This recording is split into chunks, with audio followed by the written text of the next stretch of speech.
So normally I do drive and talk videos, so I thought I would experiment with a little bit of mop and talk.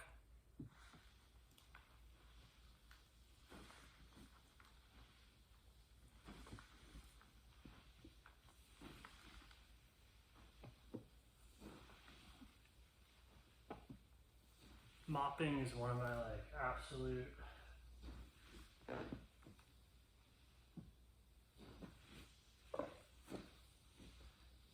favorite activities. I don't get to do it as much as I would like.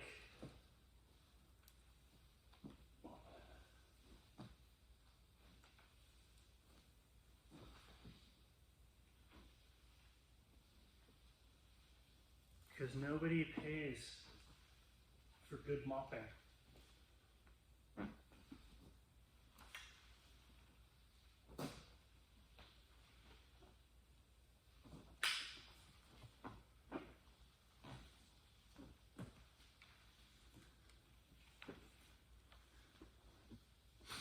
So I can only afford to do it recreationally.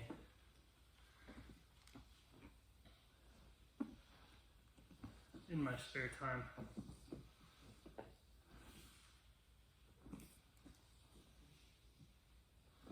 And there's really just not that many open spaces anymore.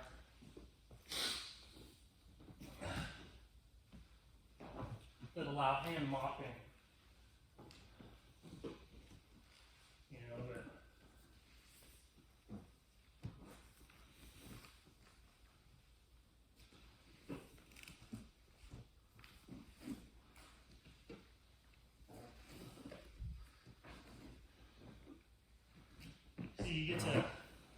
you get to work with water.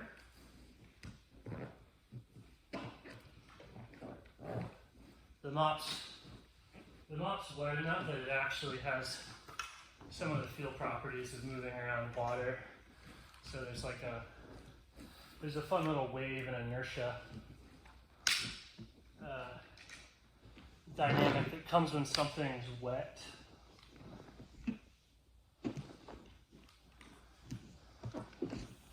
And then you get to interact with that like through the space or through another object. Like I can feel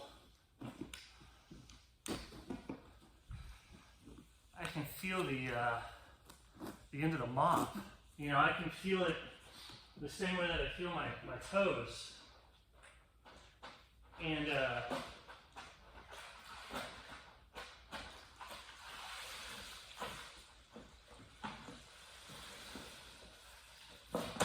to be doing that through the stick is pretty wild, right? So it's like there's information from the water and the fabric down here, and then I can actually feel that. So it's like all that information is traveling up the mop, right? And I'm able to tune into that like a TV station.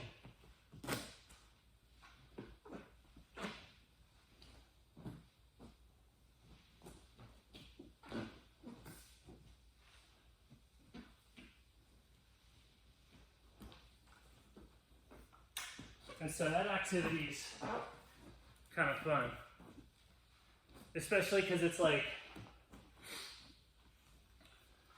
a lot of times when you're doing it, like the activity's kind of totally meaningless, like you're juggling or like doing your flow art, and that's, you know, you get a good feel of it then, and that's why they're fun. But it's like that's kind of meaningless. It's just kind of like entertainment. And then other times, it's like often you do it, but the job is so intense and so important. It's like somebody's life is on the line, or your finances, that, you know, while you're actually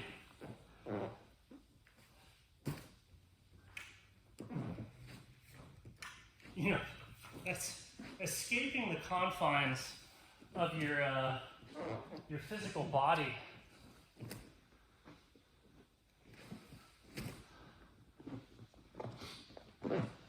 Which is like really nothing more than an idea. So it's like the actual body is best described as like whatever it is, like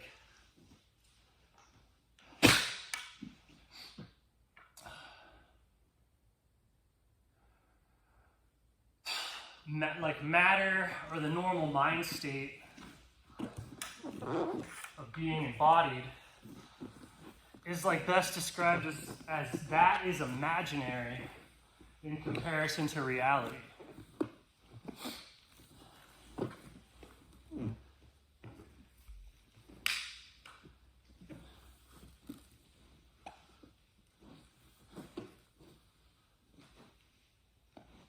And so it's like if it's too hard or too important, you don't really get to enjoy that. You know, like if you're fighting and it's like, you know, life or death or money, and it's like you have to merge out and control and dominate that other person by like reaching into or entering their body and controlling it. Making them do what you want them to do. Which, if you're into, you know, professional fighting or real wartime combat, it's like you just want the other person to go to sleep. Often forever. So you can like knock them out with a punch, or you could, I don't know, if you got really good at information warfare, you could probably figure out a way to expose them to a particular frequency or pattern of concepts or events that would put them into a hypnotic state, like a dream state, for the rest of their lives. And then that would be the same, that would give you the same military or strategic value as actually just making them go unconscious to varying degrees, right? It's, you know, knocking somebody out. It's roughly analogous to, you know, completely stopping the functions of their body in a way that most would label as death. Because it's like they're accomplishing the same thing of like, your participation in the world is just total black. Like no longer adding your will to the equation, right? So if somebody goes into a hypnotic dream state, it's a lot like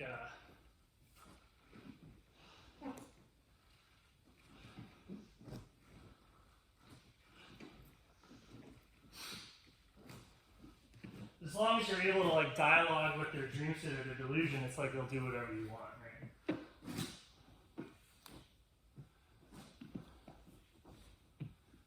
And you don't have to control reality at that point. You just have to control what's like happening in their dream, which is way easier and more possible than having to control like all of reality.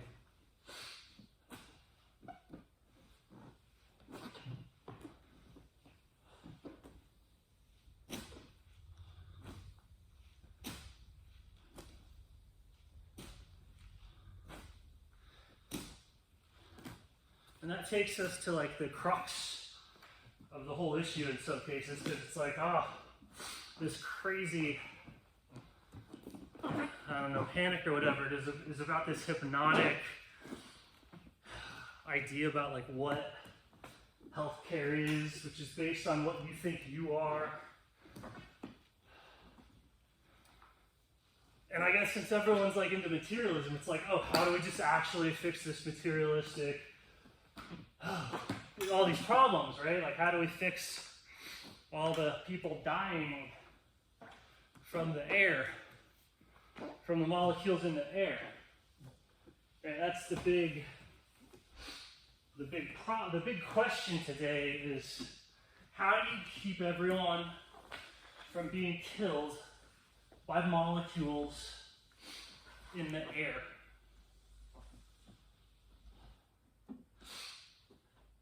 Is the belief. I don't know if anybody's isolated anything out of the air, or just, you just take samples from places and do the PCR test on the samples, and it's like, well, the test shows that it's there, so this idea that we have about, particular molecules, it's in the air. Right, so then when people breathe air that other people are breathing, like they're getting sick and dying. And we don't know what to do about that as a species, or there seems to be some confusion on how to make it so that we're less reactive to the air.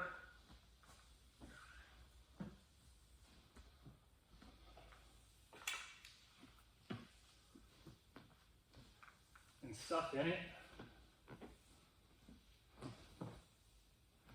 And I don't know. There's a lot of different ways to approach that. But for the first part, you want to understand that you can prove to yourself that the boundaries to your being and to your body and to yourself, they don't stop right here, right?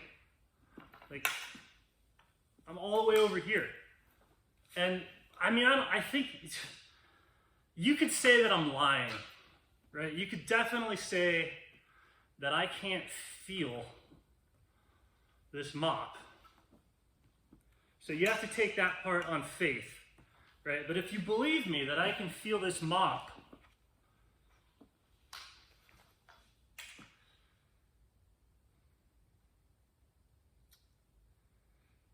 according to science, I am something approaching emptiness. Right, all my molecules, my atoms, my electrons, 99.99999% empty space, all charged particles, all kind of behaving like a gassy vapor sort of thing.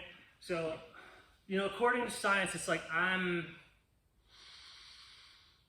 mechanically, physically, something like a frequency or an energetic pattern illuminated with charged plasma, that's what's making me visible. And then it's like when you bump into it, that's just the magnetic fields interacting. That's my magnetic field and my frequency interacting with this one. And the same way that a magnet pushes away, a beam of plasma, as they've done in labs, the same way, that's physicality. Right? No matter how hard I push, I can't push through an object, right?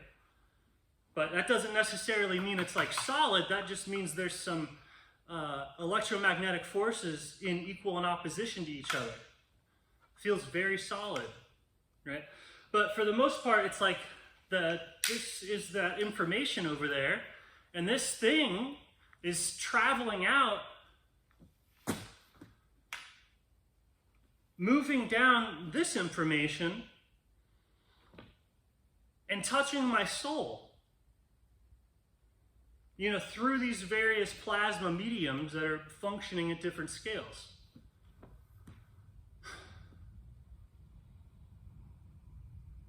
Right? So my physicality is more, it's like, imagine a hot tub jet, right? So there's a hot tub jet shooting out, right?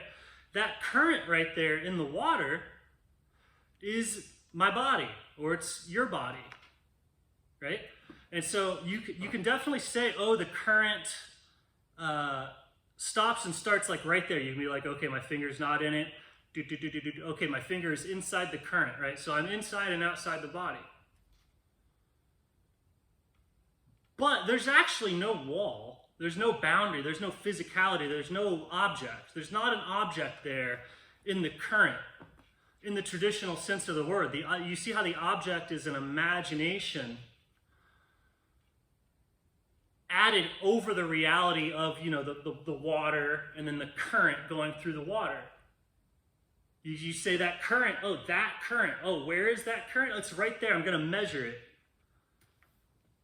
It's like totally there. And then my idea of where it is actually I can interact with the idea. It's like there's the current, I feel something. Oh, well, I stopped feeling, right?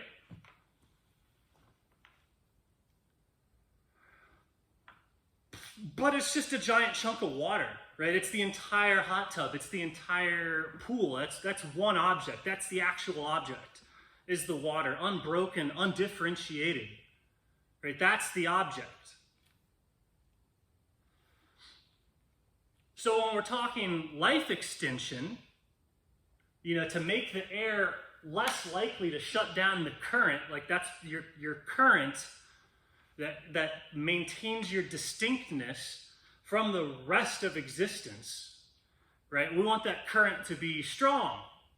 We don't want something to go and plug up the hot tub jet or the filter and then cause that current to die down to where you can go, oh, I don't see an object there anymore. The current's gone. Like the current's gone. It's nothing but pool anymore. Like the current's gone, right? So that's what's happening. There's something in the air, and it's causing people's hot tub currents to get weak and even die. Like sometimes the current gets so weak that we have to put them on pumpers, autopumpers. Like people's body stops pumping, so we put them on like an auto pumper to maintain the current, right? And then that's what keeps them alive, is the auto pumping. We call that a ventilator, but it's actually just a hot tub pump, right?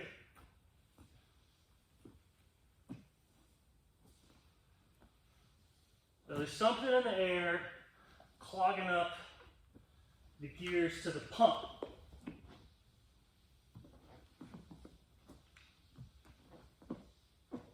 But where in this system do I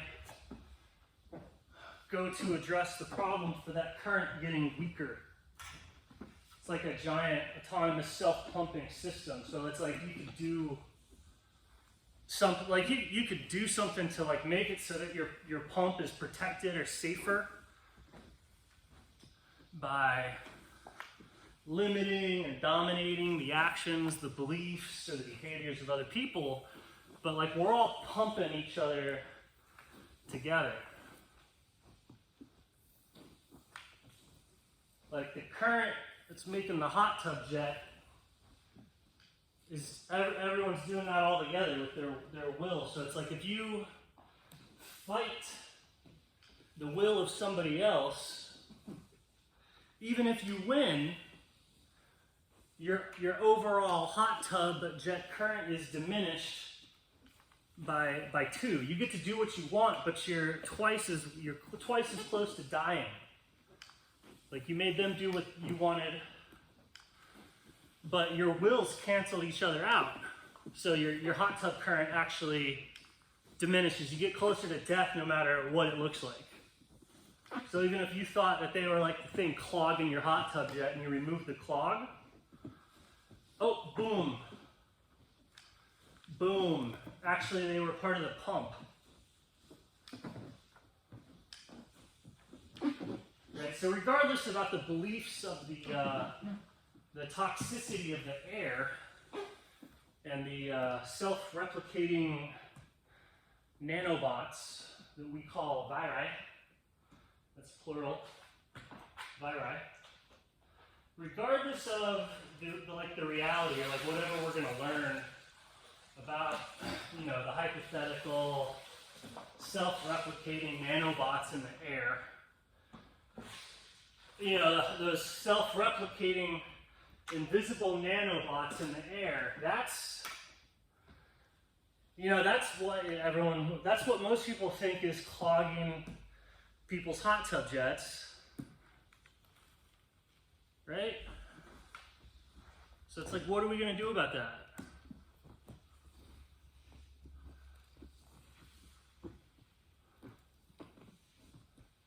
Because it's like, as the hot tub jet gets weaker, like it has a harder time like pushing or pumping the water, right? So like as somebody makes themselves weaker by dominating or fighting the will of others, it makes their jet weaker as they do all this. So it's like they get their way more and more and more, but more and more things suddenly become like lethal and dangerous. So it's like then all of a sudden they have to conquer and dominate more and more and more and more things because they're getting weaker and weaker and weaker and weaker and weaker. So like everything becomes a threat. Like that's what the sociopathy of weakness is. It's like when you look at somebody who's let themselves become weak, biologically or physically, like through fighting the will of other people or the will of God. It's like, they let themselves get weak. And then it's like what things in the world that used to be fun and life-giving and wonderful, like sunlight and air and human connection, dancing, traveling, like all these things that used to be amazing, that would make you healthier, it would make you vibrant, it would like, all of that. It's like as people make themselves weak, they make those activities dangerous. They make it's like a weak person converts everything that is beautiful into the world into something dangerous, horrible, and unpleasant.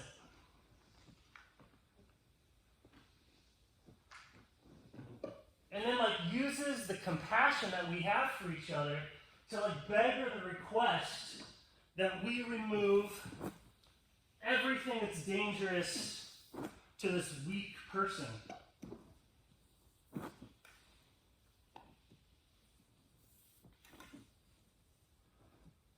And a lot of times we're weak and it's not our fault.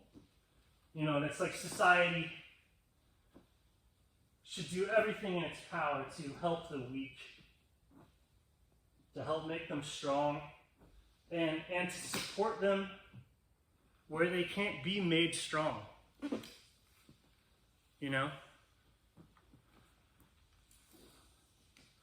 But the people who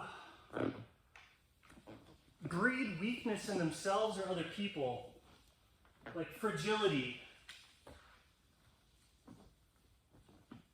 hate, animosity, like it's the greatest type of sociopathy, because somebody who's just freaking crime boss or mafia or gangster or somebody robbing banks or killing people, like they're destroying an instance of what we love.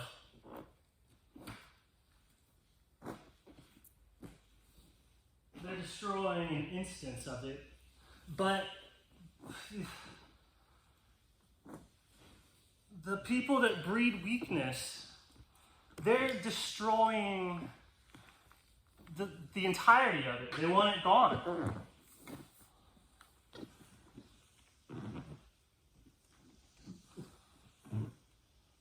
Freedom, love, connection, adventure, adversity.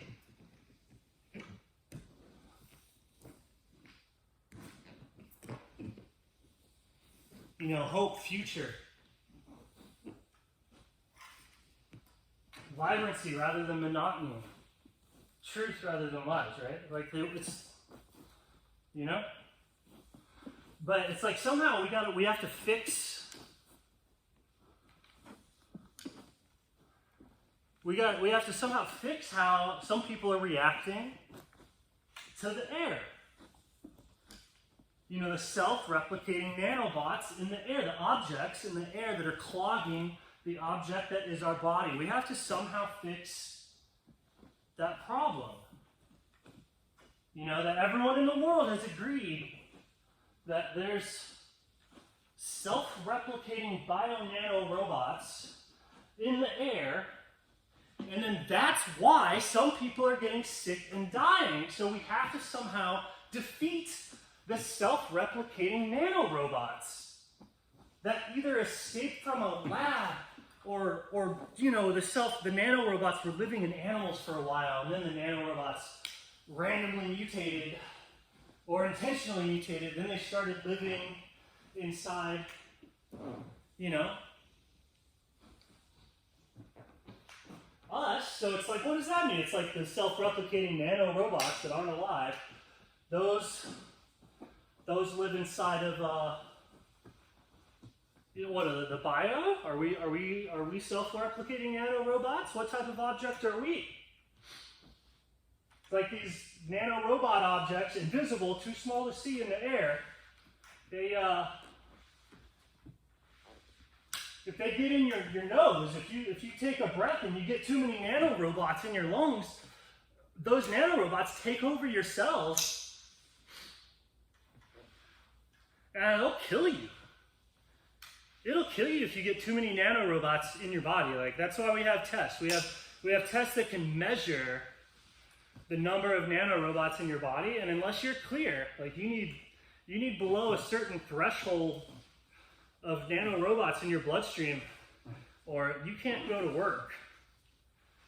And it's like, that's why you got to take our anti-nanorobot serum, and that anti-nanorobot serum will make it so that you don't get any cold or flu anymore. And if you're super fat or unhealthy, you don't die from the flu. If you take our serum, because if you're really unhealthy and you die from the flu, it's because of the nanorobots in the air that took over your body.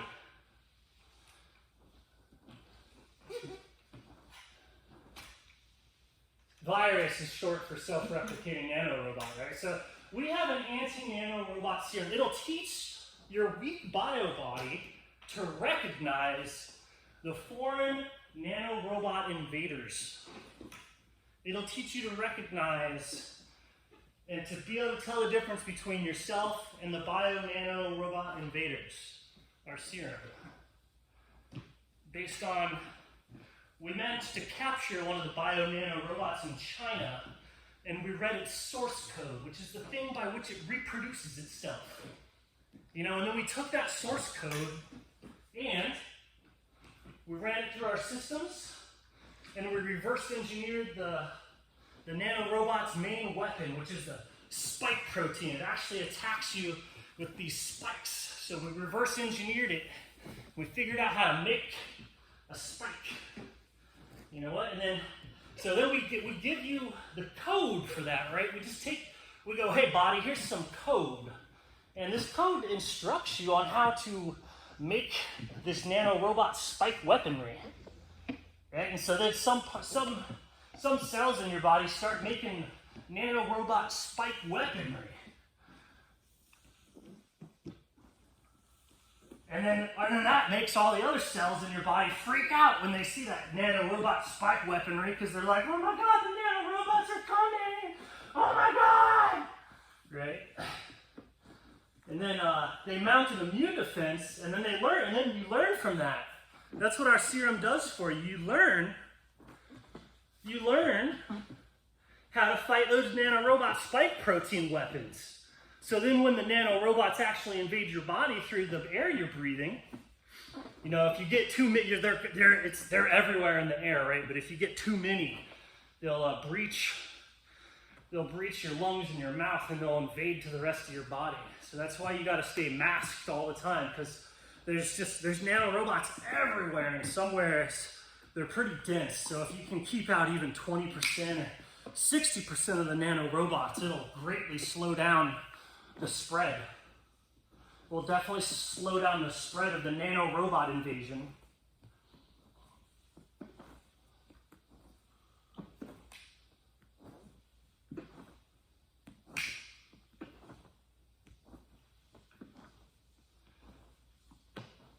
So then take our serum so that your cells make the nano weaponry, and then your other cells get to practice fighting the nano weaponry. So next time when you have to really fight the nano robots, you'll do a way better job. You'll do a super better job, your body will. Because we just conceptualize all this as chemical reactions happening. There's not even a person there. Nothing to do with anything down there. It's just the chemicals are bumping into each other. My goodness. Antibody A is bumping into antibody B. And which one of them is successful? Well, by golly, that's what determined the outcome of this fight. Let's just give the body the spike protein plans. And then this whole giant vat of chemical reactions, cellular chemistry, will go the way that we want it to.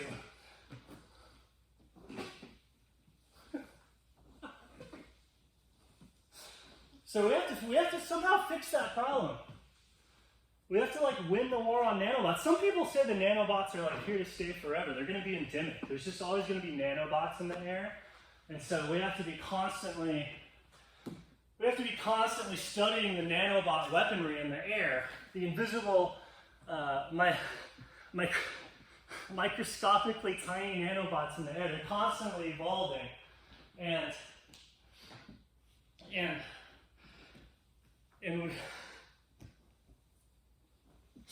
so we're just gonna, every year, we're gonna study the nanobot weaponry that year, and we're gonna give it to your cells in computer code form. This computer code that we printed out off the computers, and we printed it into a form your cells can read. We took computer code on the computer with our models, and then we made biocomputer code from that data code. And so we're just going to use that system to arm your body to best defend itself against the nanobots, which are here forever. So if you want a head start on the nanobots, just wear a mask to keep out 50% of the nanobots. It's usually for a lung to be overwhelmed by nanobots, somewhere between 10,000 and 20,000 nanobots must be in the lungs together at the same time. So when you breathe in, nanobots come in, but then when you breathe out, they go out. Right? So at any point, there's probably 7,000 nanobots in your lungs at any particular time. Right? So if you keep that mask on, that'll make it so that only 2,000 nanobots come in every time that you breathe, right? But if you have the mask on, then when you exhale, the nanobots, I don't know, but probably only 80% of what would normally be exhaled out, probably only 80% of the nanobots are exhaled out because the mask is on the face. So it's then the nanobots accumulate in this pocket right here, and then it's leaking out the sides, but some of it's going through the mask. 10% of the air is going to go through the fabric instead of it following the path of least resistance out the sides. It's going to go through the fabric, and then there's the nanobot pocket accumulation here. Maybe if the masks were soaked in bleach, some sort of endocrine disruptor maybe, something that prevented nanobot replication but would not be extremely toxic to humans. We could take that in pill form constantly or rub it on ourselves. Just anything to keep that nanobot number threshold under 10,000. For kids can sometimes have up to 30,000 nanobots in their lungs and not even show any symptoms because their immune systems are so strong. So kids need to be the most heavily masked and vaccinated because they serve as reservoirs. The nanobots actually live in our children. The invisible air nanobots invading our lungs and causing disease are living in our children, and they're attacking us from our children. So if we keep our children apart and away from each other, we isolate them, put them in masks so they can't see faces for years. If we do that, it will keep the nanobot population down to manageable levels. Yes, that's what we'll do. We'll keep everything clean. I want to solve that problem, I really do. Low battery. Okay, close.